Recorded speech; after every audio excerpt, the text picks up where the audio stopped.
inspiratieshow De Show van Je Leven trok donderdag veel publiek naar het theater. Met muziek, humor en persoonlijke verhalen werden de thema's dood en afscheid toegankelijk gemaakt. We hebben dus de show van je leven gehad. Dat hebben we met onze uitvaartonderneming Briensveld hebben we dat neergezet. Eigenlijk een beetje ter ere ook wel van ons 25-jarig jubileum.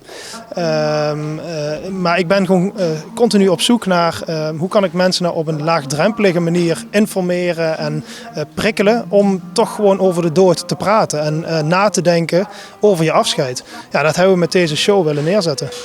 Voor jou is deze avond geslaagd, denk ik. Ja, super vet. Heel erg trots met wat we neer hebben gezet. Een jaar geleden heb je echt nog geen idee. Je begint gewoon ergens aan.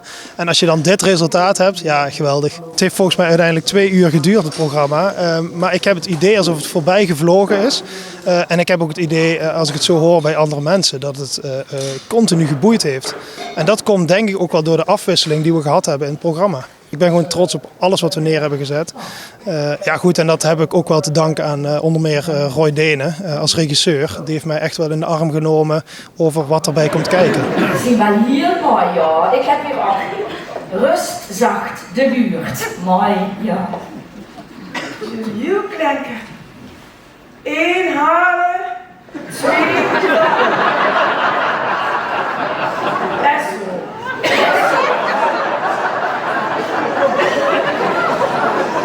De dood is natuurlijk een heel lastig onderwerp. Praat er maar eens over, dat is natuurlijk al iets. Ja, dan ga je zoeken naar, je wil mensen wel bewust maken van iedereen gaat dood, iedereen komt een keer aan de beurt. Maar je moet er wel gewoon over praten. Je moet het leven is een lach en een traan. Dus we hebben die afwisseling gezocht naar hoe kunnen we nou wel echt mensen bewust maken, maar ook laten lachen. Dus dat hebben we gedaan door echt wel een hele mooie dans van Dizzy. Die echt op het gevoel inspeelt. Met hele mooie muziek, piano en cello. We hebben gospelkoor gehad. DJ Izzy heeft gedraaid. Maar daarnaast hebben we ook een sketch gehad van Lisanne en Helga. Zij hebben echt die afwisseling gezocht van hartverscheurend naar echt die lach weer. Dat maakt het programma natuurlijk heel divers. Ik hoorde al zo achter de schermen Maarten van der Weijden. Hoe kom je daarbij en wat voor een fantastisch verhaal vertelde hij? Ja, nou wat ik al zei, ik doe dit niet alleen. Ik heb mensen omheen gezocht die mij hierbij helpen. En Willy Voeste, die kwam eigenlijk meteen met het idee van, ja, het is wel goed om er ook iemand neer te zetten die een verhaal heeft, die een verhaal kan vertellen. Hij kwam eigenlijk meteen zo met Maarten van der Weijden. En daar ga je erover nadenken. En Maarten van der Weijden is natuurlijk wel echt iemand met een verhaal. Hij heeft zelf de dood in de ogen gekeken.